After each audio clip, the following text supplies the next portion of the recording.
मेरे पास आओ मेरे दोस्तों, एक किस्सा सुनो। तौबा तौबा क्या होगा, होना है जो वो होगा, होता है जो। परदेसिया ये सच है पिया, सब कहते हैं मैंने। दोस्तों का दोस्त आशुतोष का प्यार भरा नमस्कार। दोस्तों, हमारी YouTube channel story farm production में आपका हार्दिक स्वागत है और आज आपके लिए पेश है 8 जून 1979 को रिलीज होने वाली निर्देशक राकेश कुमार की सुपरहिट फिल्म मिस्टर नटवरलाल। देने वाला कौन है बोलो, ऊपर वाला। जी हाँ दोस्तों, मिस्टर नटवरलाल इस फिल्म का नाम और मुख्य किरदार एक कुख्यात भारतीय ठग नटवरलाल से प्रेरित थे। घने जंगलों से गुजरता हुआ कहीं जा रहा था। आपको बता दूं, मिस्टर नटवरलाल का निर्माण किया था निर्माता टोनी ग्लेड ने। जा रहा था नहीं, आ रहा था नहीं, जा रहा था। मिस्टर नटवरलाल की कहानी ज्ञानदेव अग्निहोत्री ने लिखी थी, संवाद कादर खान और पटकथा खुद निर्देशक राकेश कुमार ने लिखे थे। मेरा दिल है दीवाना दीवानों का, दीवाना दीवाने को। फिल्म मिस्टर नटवरलाल का संगीत राजेश रोशन ने दिया था और गीत के बोल लिखे थे आनंद बख्शी ने। आपको बता दूं, राजेश रोशन को फिल्म मिस्टर नटवरलाल के लिए उस साल होने वाले 27वें फिल्म फेयर पुरस्कार में सर्वश्रेष्ठ संगीतकार पुरस्कार के लिए नामांकित किया गया था।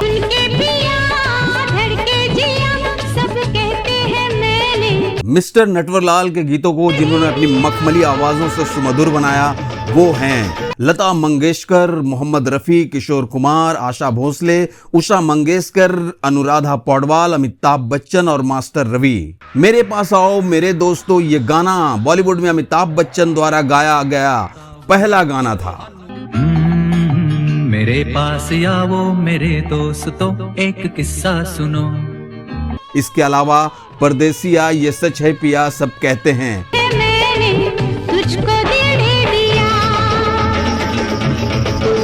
कयामत है ये कैसी गम की शाम है। क्या अपना ये अंजाम है, क्या अपना ये अंजाम। ऊंची ऊंची बातों से किसी का पेट भरता नहीं। हे राम का भरोसा जिसे कभी भूखा मरता नहीं। तौबा तौबा क्या होगा। आने वाला आएगा, जाने वाला जाएगा, तुम ना मानो तो जाने दो। दोस्तों, आपको बता दूं, इस फिल्म का किशोर कुमार और लता मंगेशकर का गाया गाना परदेसिया काफी लोकप्रिय हुआ था। परदेसिया ये सच है पिया, सब कहते हैं मैंने। इसके अलावा मोहम्मद रफी और उषा मंगेशकर द्वारा गाया गीत ऊंची ऊंची बातों से भी लोकप्रिय हुआ था। हे राम का भरोसा जिसे कभी भूखा मरता नहीं।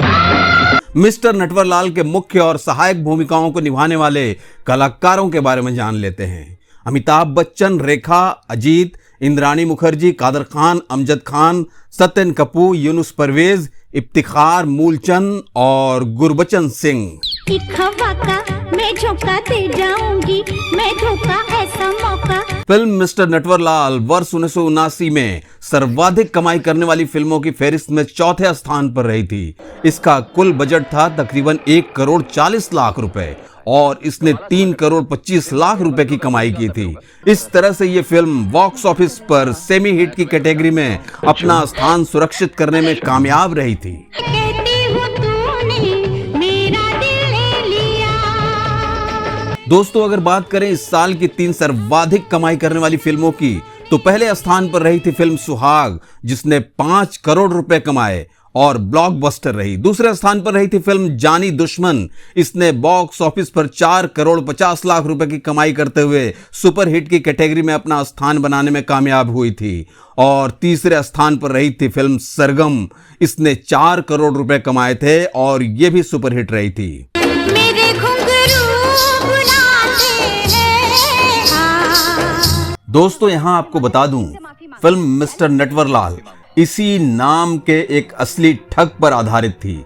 लेकिन सही मायने में देखा जाए तो अमिताभ बच्चन फिल्म में ठगी करते हुए नजर आते जरूर हैं, पर इसका असली नटवरलाल की कहानी से कोई लेना देना नहीं है। इस तरह हम कह सकते हैं कि फिल्म की कहानी भले ही नहीं, पर फिल्म का शीर्षक जरूर असली नटवरलाल से प्रेरित होकर रखा गया था। सुन के पिया कहा जाता है कि फिल्म मिस्टर नटवरलाल बनने के बाद असली नटवरलाल से जब पूछा गया कि आपने फिल्म मिस्टर नटवरलाल देखी या नहीं, इस पर नटवरलाल का जवाब था, जब असली नटवरलाल मैं हूं तो मुझे फिल्म देखने की जरूरत ही क्या है। तू जाने रे माने न माने रे मुझको मेरी। आपको बता दूं, फिल्म मिस्टर नटवरलाल का नाम शुरू में सिर्फ नटवरलाल ही रखा गया था, लेकिन रिलीज के कुछ दिन पहले ही निर्माता को कोर्ट का नोटिस मिला कि आप इस नाम का इस्तेमाल नहीं कर सकते, क्योंकि इस नाम पर किसी शख्स ने आपत्ति जताई है। यह शख्स कोई और नहीं बल्कि स्वयं असली ठग नटवरलाल था।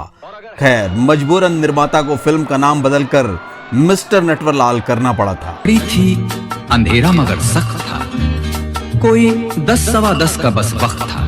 फिल्म के नाम को लेकर एक कहानी यह भी मशहूर है कि जब फिल्म की शूटिंग कंप्लीट हो गई तब किसी ने बताया कि नटवरलाल तो किसी दूसरे निर्माता ने पहले ही रजिस्टर कराया हुआ है। इस तरह नटवरलाल के आगे मिस्टर जोड़ दिया गया, लेकिन इस पर भी आपत्ति जताई गई कि नटवरलाल एक पुरुष है, ऐसे में मिस्टर शब्द तो वैसे ही जुड़ जाता है, इस बदलाव से कोई खास फर्क नहीं पड़ने वाला है। तब जाकर फिल्म का नाम कुछ यूं रखा गया, Amitabh Bachchan in and as mister Natwarlal, और यही नाम फिल्म के सेंसर सर्टिफिकेट में भी देखने को मिलता है। मैं हसीना तुम डाकू, मैं हूँ शीशा, तुम पत्थर शीशा पत्थर। दोस्तों, आपको मालूम होना चाहिए, मिस्टर नटवरलाल से ही अमिताभ बच्चन ने फिल्मों में अपनी गायकी की शुरुआत की थी। सच तो यह है कि अमिताभ बच्चन ने खुद गायकी की शुरुआत की नहीं थी, उनसे जबरन करवाई गई थी। आइए इसको जरा गौर से समझते हैं। दरअसल मिस्टर नटवरलाल का गीत मेरे पास आओ मेरे दोस्तों जब आनंद बख्शी साहब ने लिखा तो उनके दिमाग में अचानक ये आइडिया आया कि यह गीत अमिताभ की आवाज में रिकॉर्ड किया जाना चाहिए। आनंद बख्शी साहब का यह आइडिया निर्देशक राकेश कुमार और संगीतकार राजेश रोशन को भी बहुत पसंद आया। फिर इन तीनों ने मिलकर अमिताभ बच्चन को इस गीत को गाने के लिए प्रोत्साहित किया और कहा जाए तो एक तरह से पटाया। ये भी जान लीजिए, जब फिल्म रिलीज हुई तो इस गाने को बहुत पसंद किया गया था। मेरे पास आओ मेरे दोस्तों एक किस्सा सुनो। फिल्म मिस्टर नटवरलाल के इस गाने में अमिताभ की आवाज के साथ बीच बीच में एक बच्चे की आवाज आती है जो अमिताभ बच्चन को गाने के लिए प्रोत्साहित करता है। ये बच्चा कोई और नहीं बल्कि मास्टर रवि थे, जिन्होंने फिल्म में मुन्ना का एक महत्वपूर्ण किरदार निभाया था। ला जा रहा था मैं डरता हुआ, हनुमान चालीसा पढ़ता हुआ। फिल्म मिस्टर नटवरलाल में अमिताभ और रेखा की जोड़ी बहुत ही खूबसूरत लगी है। दर्शकों ने इन दोनों को बहुत पसंद भी किया, लेकिन जया बच्चन को बड़ा ही नागवार गुजरा। उन्होंने अमिताभ बच्चन को सख्त हिदायत दी कि अब वो रेखा के साथ कोई भी फिल्म न करें। अब पत्नी के आगे किसकी चलती है, एंग्री यंग मैन की भी शायद नहीं चल पाई, और इस तरह एक शानदार जोड़ी के कुछ बेहतरीन फिल्में देखने से हम सभी वंचित रह गए। लेकिन दोस्तों, आपको बता दूं, इतनी पाबंदी के बावजूद रेखा अमिताभ की 2 फिल्में और आई थी। एक 1980 में आई राम बलराम, वो इसलिए क्योंकि अमिताभ और रेखा ने फिल्म राम बलराम को मिस्टर नटवरलाल से पहले ही साइन किए हुए थे। और दूसरी फिल्म की बात करूं तो 1981 में आई फिल्म सिलसिला। फिल्म सिलसिला में अमिताभ और रेखा को साथ में काम करने की सहमति खुद जया बच्चन ने दी थी। अब ये कैसे संभव हो पाया था, इस बात को हम किसी और वीडियो में विस्तार से समझेंगे। और रंग बरसे भीगे चुनर वाली रंग बरसे। दोस्तों, फिल्म मिस्टर नटवरलाल के निर्देशक राकेश कुमार स्वतंत्र रूप से निर्देशक बनने से पहले निर्माता निर्देशक प्रकाश मेहरा को फिल्म समाधि और जंजीर में असिस्ट कर चुके थे। प्रकाश मेहरा ने इनकी काबिलियत को देखते हुए अपनी फिल्म खून पसीना में राकेश कुमार को निर्देशन का मौका दिया। निर्देशक राकेश कुमार को मिस्टर नटवरलाल के अलावा जिन फिल्मों के लिए याद किया जाता है वो है वर्ष 1977 की खून पसीना, 1980 की 2 और 2 5 और 1981 की याराना। मेरे मन को किया तूने क्या इशारा। फिल्म के गीत परदेसिया ये सच है पिया को गीतकार आनंद बख्शी ने सिर्फ 15 मिनट में ही लिख दिया था, वो भी धुन के साथ। बाद में राजेश रोशन ने उस धुन में थोड़ा फेरबदल करके अगले 1.25 घंटे में गाने को पूरी तरह से कंप्लीट कर लिया था। इस तरह यह गीत केवल 1.5 घंटे की म्यूजिक सेटिंग में ही बन के तैयार हो गया था। सुन के पिया धड़के जिया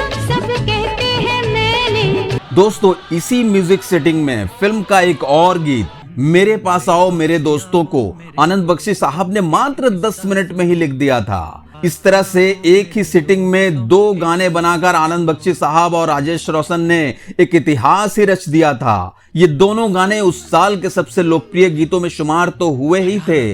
आज भी इन दोनों गानों की लोकप्रियता ज्यों की त्यों बनी हुई है।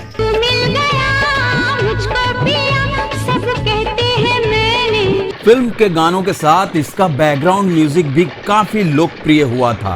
बैकग्राउंड म्यूजिक में एक अलग ही तरह का प्रयोग किया गया था, जिसमें तबले का बहुत ही शानदार उपयोग कई दृश्यों में थ्रिल पैदा करने के हिसाब से किया गया है। फिल्म मिस्टर नटवरलाल के बैकग्राउंड म्यूजिक की लोकप्रियता को देखते हुए साल 1984 की फिल्म कसम पैदा करने वाली की में बब्बर सुभाष ने ठीक वैसा ही प्रयोग किया था। इस फिल्म में रेखा द्वारा निभाई गई भूमिका के लिए अभिनेत्री रंजीता की भी चर्चा थी, पर किसी कारणवश वो फिल्म का हिस्सा नहीं बन पाई। जानकारों का ये कहना है कि उन दिनों रंजीता की छवि ए ग्रेड हीरोइन की नहीं थी। एक वजह तो ये हो सकती है और दूसरी वजह रेखा की सिफारिश अमिताभ बच्चन ने खुद की थी। अरे हे राम का भरोसा जिसे कभी भूखा मरता नहीं। फिल्म मिस्टर नटवरलाल राजेश रोशन की फिल्म संगीत करियर में मील का पत्थर मानी जाती है। राजेश रोशन की शुरुआती दिनों के कुछ फिल्मों में से एक थी। इससे पहले वो जूली और देश प्रदेश जैसी फिल्मों में बेहद लोकप्रिय संगीत का सृजन कर चुके थे। एक मजेदार बात आपको बता दूं, मिस्टर नटवरलाल के दौरान राजेश रोशन की उम्र महज 22 वर्ष की रही होगी। दोस्तों सिर्फ 22 वर्ष में ऐसे कारनामे है ना काबिले तारीफ। वाला आएगा जाने वाला जाएगा तुम ना मानो तो जाने दो। फिल्म का गीत ऊंची ऊंची बातों से में एक खास तरह का ब्राजीलियन संगीत की झलक मिलती है, जिसका प्रयोग साल 1939 में आई प्रसिद्ध ब्राजीलियन गीत एक्वारेल डू ब्राजील में किया गया था। इस धुन की झलक साल 1914 में आई शकीरा की प्रसिद्ध फुटबॉल थीम सॉन्ग ला ला ला में भी नजर आता है। गौरतलब है कि इसी तरह के एक म्यूजिक पीस का प्रयोग अमिताभ बच्चन की साल 1973 में आई फिल्म गहरी चाल की कैबरे डांस में भी किया गया था। ऊंची बातों से किसी का पेट भरता नहीं। फिल्म के निर्माता टोनी ने अपने भाई टीटू के साथ मिलकर मिस्टर नटवरलाल से पहले फिल्म राम बलराम की घोषणा की थी। यहां तक कि फिल्म का काम भी शुरू हो गया था, लेकिन धर्मेंद्र की व्यस्तता के कारण काम रुकने लगा। ऐसे में दोनों भाइयों ने एक दूसरी फिल्म मिस्टर नटवरलाल की प्लानिंग की और 18 अप्रैल 1977 को इसका मुहूर्त रखा। दोस्तों कुछ परिस्थितियां भी ऐसी बनी कि मिस्टर नटवरलाल पहले कंप्लीट हुई और रिलीज भी, जबकि फिल्म राम बलराम इसके अगले साल यानी वर्ष 1980 में बनकर रिलीज हो पाई।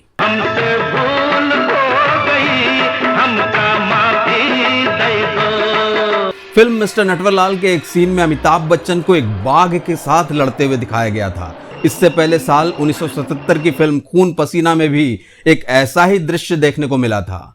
आपको बता दूं, दोनों ही फिल्मों में एक ही बाघिन को दिखाया गया है और उस बाघिन का नाम भारती था। दोनों ही फिल्मों में भारती के साथ अमिताभ बच्चन के कुछ क्लोजअप रखे गए थे, बाकी दृश्य बॉडी डबल के साथ फिल्माए गए थे। नहीं भूलती उफ वो जंगल की रात, मुझे याद है वो थी मंगल की रात। 70 के दशक में जिस प्रकार अमिताभ बच्चन की जोड़ी शशि कपूर, विनोद खन्ना और शत्रुघ्न सिन्हा के साथ फेमस रही, ठीक उसी तरह अमजद खान के साथ भी इनकी ट्यूनिंग देखते बनती थी। कहा जाता है कि जिस फिल्म का विलन खतरनाक हो उसका हीरो अपने आप ही पावरफुल नजर आने लगता है। ठीक उसी तरह मिस्टर नटवरलाल में भी अमजद खान मेन विलेन बनकर अमिताभ बच्चन की हीरोइज्म को 4 चांद लगाए थे। अमजद खान और अमिताभ बच्चन निजी जीवन में भी बहुत अच्छे मित्र रहे और इनकी ये मित्रता साल 1981 की फिल्म याराना में भी देखने को मिली थी। चला जा रहा था मैं डरता हुआ, हनुमान चालीसा पढ़ता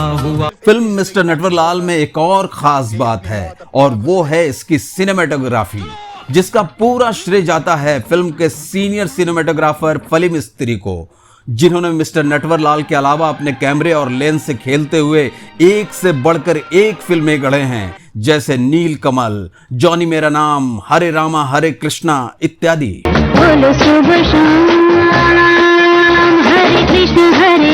फिल्म मिस्टर नटवरलाल का बहुत ही लिमिटेड क्वांटिटी में एलपी रिकॉर्ड जारी किए गए थे और उस एडिशन की सबसे बड़ी खासियत यह थी कि साइड ए में मेरे पास आओ मेरे दोस्तों को रखा गया था और साइड बी में फिल्म के कॉमेडी सीन के डायलॉग को जगह मिली थी।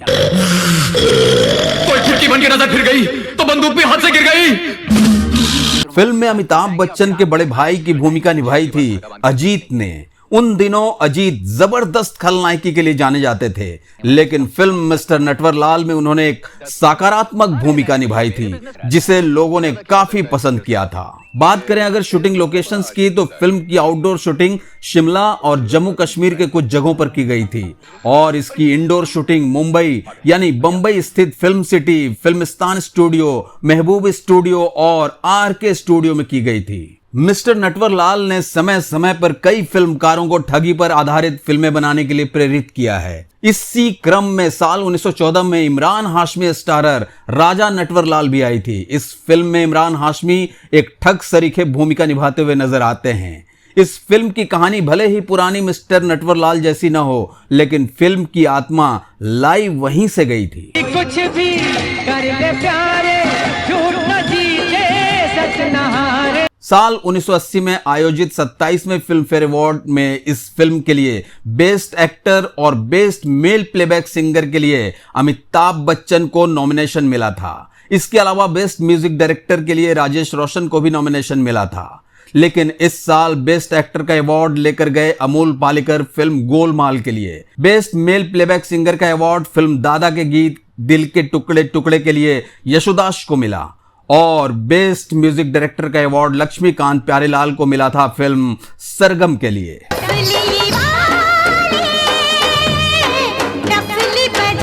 दोस्तों, इसी के साथ आज के इस वीडियो को मैं यहां समाप्त करता हूं। वीडियो में अंत तक आप हमारे साथ रहे, इसके लिए दिल की गहराइयों से आभार और बहुत बहुत धन्यवाद। दोस्तों, अगर आपने हमारे चैनल को अभी तक सब्सक्राइब नहीं किया है तो प्लीज कर लीजिए और बेल आइकन को भी प्रेस कर दीजिए ताकि हम आगे भी जुड़े रहें। और दोस्तों, वीडियो के बारे में हमें कमेंट करके भी बताएं और लाइक भी करें और हो सके तो अपने चाहने वालों को, दोस्तों को वीडियो शेयर भी करें। आप स्वस्थ रहें, मस्त रहें, व्यस्त रहें। धन्यवाद। आइलिश बन, थोड़ी सी नजाकत ला अपनी बातों में।